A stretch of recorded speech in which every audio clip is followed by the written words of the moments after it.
sermon. Oh, applause in just a moment. You just heard the Sermon on the Mount. And Lili is going to preach to us today and talk to us about a gentleman who lived a long time ago named Rumi. He was truly a person who epitomizes the words from Jesus' mouth in the Sermon on the Mount. So, Lili.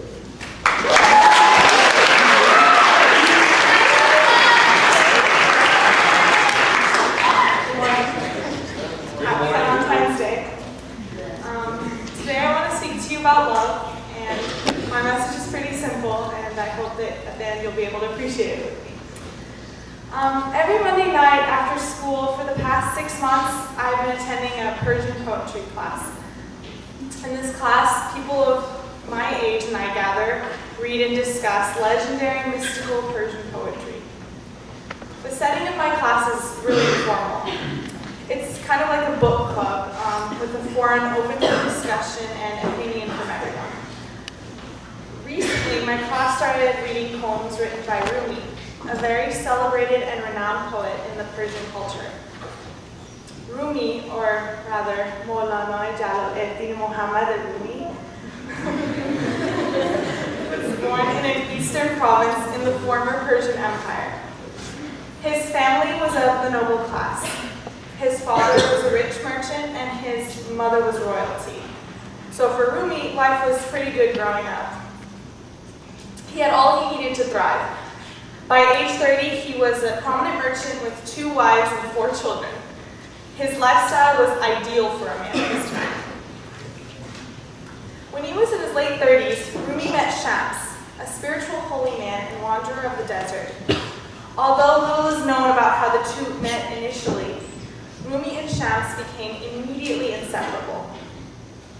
Shams took Rumi in as his spiritual student, teaching him about God and the greater virtues associated with him, the most important of which was love. However, all great things have an ending, and eventually Shams died. When he did, Rumi lost emotional control and went on a writing rampage. Within the 25-year period after Shams' death, Rumi wrote 70,000 lines of poetry.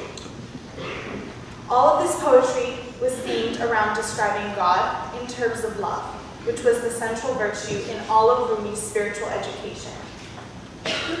Historically speaking, this theme of writing was a milestone because Rumi was the first person to connect God and spirituality to love.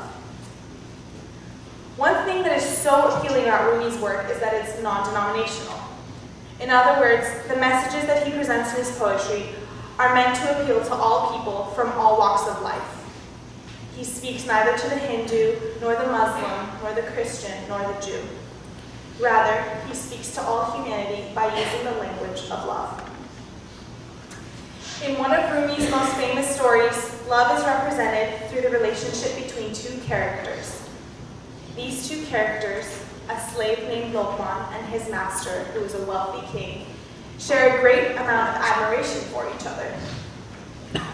In the story, this admiration is channeled into a strong, brotherly, and loving bond between Lokman and the king. In fact, the 2 are so close that whenever the master wants to do anything, he requires Lokman's judgment and approval before proceeding. To clarify my point, I'll read the actual story for you, translated into English. Lokman's master, a great and noble king, used to prefer Lokman to all other slaves in work of service. He even deemed Lokman to be better than his own sons. Whatever food was brought to the great king would be immediately sent to Lokman so that he might try it and approve of it first. After Lokman had eaten, the remnants would be given to the king. On the contrary, any food that Lokman disliked, the master would immediately throw away. On the rare occasion that the master did eat the unwanted food, he did so without heart and without appetite. One day, a member of the court brought the master a melon as a present. "Go, my son," said the master, "and call Lokman."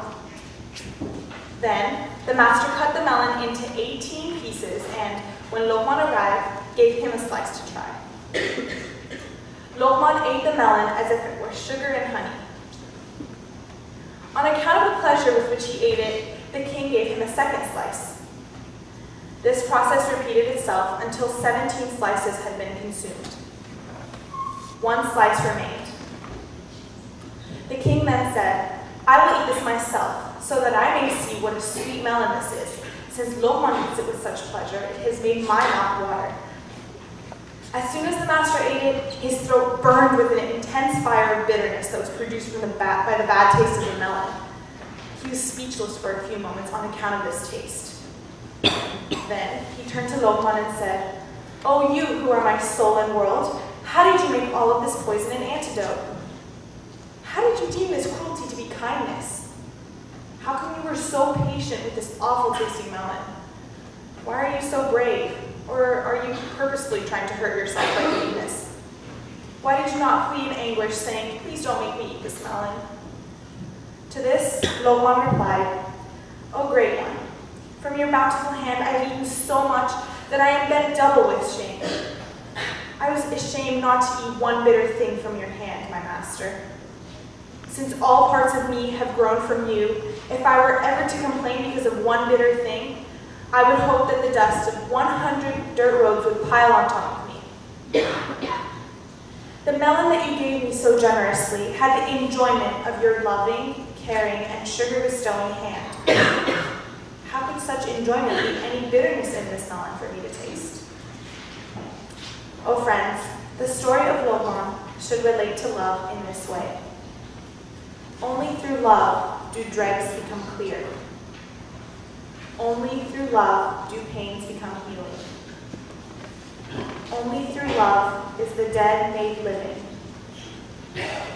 Only through love do pieces of copper become golden. Only through love do bitter things become sweet. In this poem, Rumi is relaying a simple message to us. He says that in order to take something bad and make it good, one just has to add love. Lokman realized this, and as a result, he was able to take the bitter melon and change its taste into something sweet and delectable. The goodness of the world, whether in God or in you, is love.